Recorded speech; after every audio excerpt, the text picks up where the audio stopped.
दोस्तों नमस्कार। मैं सोनी चंद गोरखपुरी ग्वार की बात में आपका स्वागत है।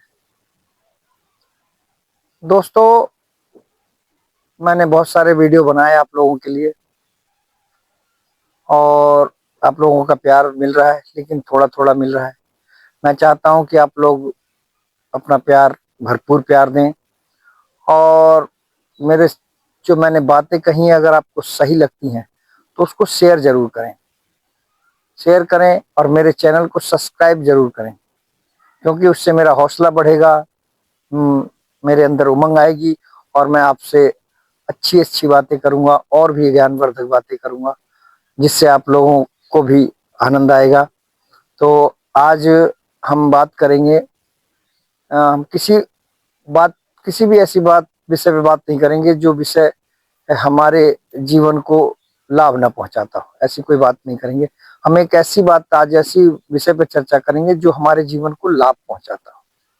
दरअसल हम बात करेंगे भारत में जो योजनाएं चल रही हैं उनमें से एक योजना, जिसका नाम है मिड डे मील।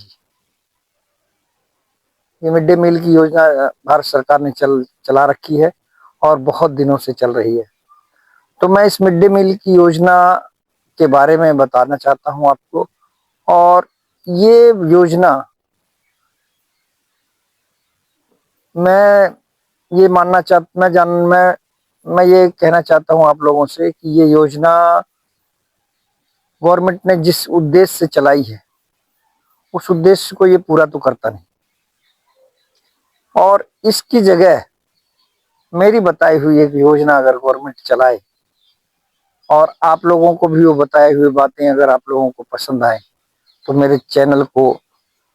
मेरी बातों को शेयर करें, मेरे चैनल को सब्सक्राइब करें और मेरा हौसला अफजाई करें। तो दरअसल मैंने आपसे बताया कि मिड डे मील एक सरकारी योजना है। उसमें जो स्कूल में छात्र पढ़ते हैं, छोटे बच्चे पढ़ते हैं, स्कूलों में भोजन की व्यवस्था है। भोजन की व्यवस्था है जिस पे सरकार करोड़ों रुपए, अरबों रुपए खर्च कर रही है और जिसका बच्चों को कोई लाभ नहीं मिल रहा है। वो ठेकेदार और मास्टर और अध्यापक लोगों की मिली भगत से वो योजना बहुत ही दयनीय स्थिति में पहुंच चुकी है।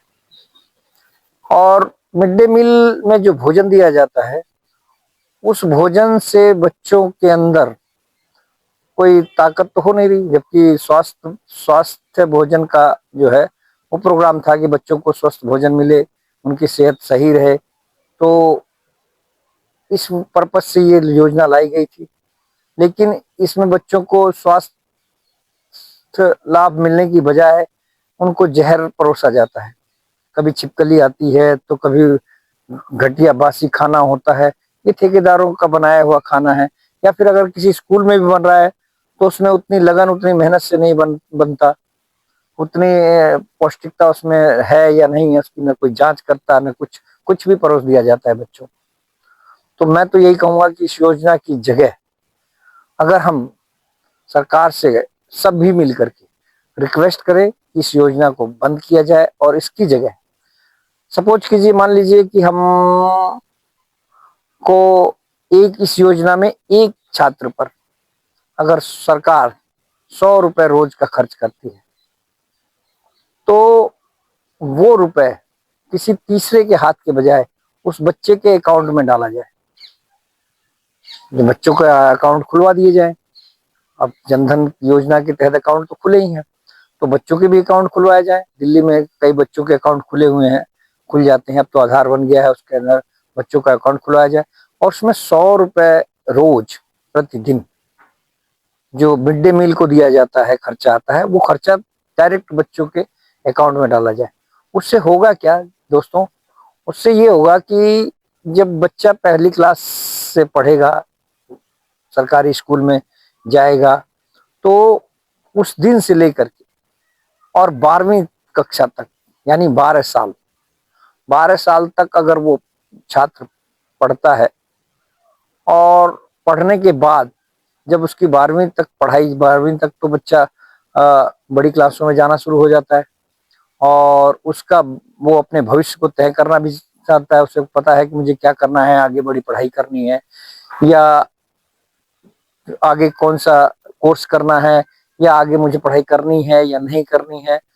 तो उस बारे में आदमी बच्चा सोचने के लायक हो जाता है तकरीबन 12वीं क्लास के बाद, इंटरमीडिएट के बाद।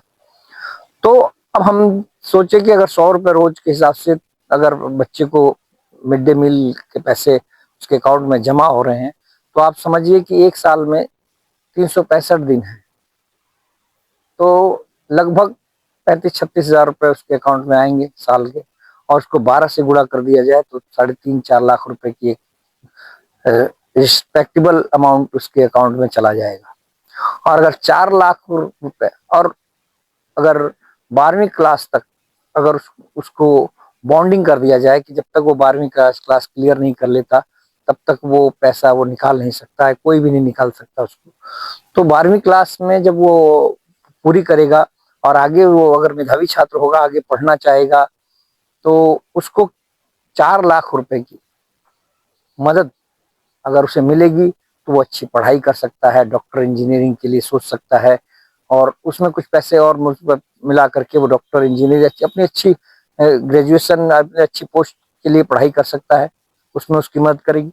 अगर समझ लीजिए कि सपोर्ट कीजिए कि बच्चा पढ़ने में बहुत ही नाकाम रहा, नहीं समझ में आ रही पढ़ाई, या एक नहीं दिमाग कर रहा है पढ़ाई में, आगे वो नहीं बढ़ सकता, तो उस 4 लाख से वो अपने लिए कोई छोटा मोटा रोजगार कर सकता है। छोटा मोटा रोजगार जो बीजेपी वाले कहते भी हैं कि पकोड़े की दुकान खोल लो या चाय की दुकान खोल लो, मोदी जी जैसे चाय के ब्रांड एम्बेसडर बने हैं कि एक चाय बेचने वाला प्रधानमंत्री बन गया है। तो चाय की दुकान भी अगर 4 लाख रुपए में आदमी कर लेता है तो अपने रोजी रोटी के लिए वह सक्षम हो जाए। उसे पैसे किसी बैंक से लेने की जरूरत नहीं होगी, किसी लोन को लेने की जरूरत नहीं होगी, और उसकी आर्थिक स्थिति भी उस समय तक वो अपने लिए सोच सकता है उस 4 लाख की पूंजी से। तो दोस्तों, मेरा तो कहना यह है कि मिड डे मील में बिचौलियों को देने की बजाय ये पैसा गवर्नमेंट को खर्च दूसरों पे खर्च करने के बजाय छात्रों के अकाउंट में डाले। छात्र उससे बहुत लाभान्वित होंगे, उनको लाभ मिलेगा और उनको फिर नौकरी के लिए उनको जाने में, या नौकरी मिले ना मिले ऐसी बेरोजगारी से भी उनको थोड़ा सा राहत मिलेगी कि वो बेरोजगार नहीं रह जाएंगे, अपने लिए कोई रोजगार सृजन भी कर सकते हैं और उससे बहुत हेल्प होगी। और ये अगर ये जो मैंने आपको बातें बताई हैं, अगर ये बातें आप लोगों को अच्छी लगी हो, अगर इससे आप लोगों का ज्ञान वर्धन हुआ हो, तो आप प्लीज कमेंट करें। मेरे इस वीडियो को अगर पसंद आया हो तो शेयर करें, और इतना शेयर करें कि गवर्नमेंट तक मेरी बात पहुंचे और इससे हम लोगों का भला हो और गवर्नमेंट का भी भला हो। तो इसी के साथ नमस्कार।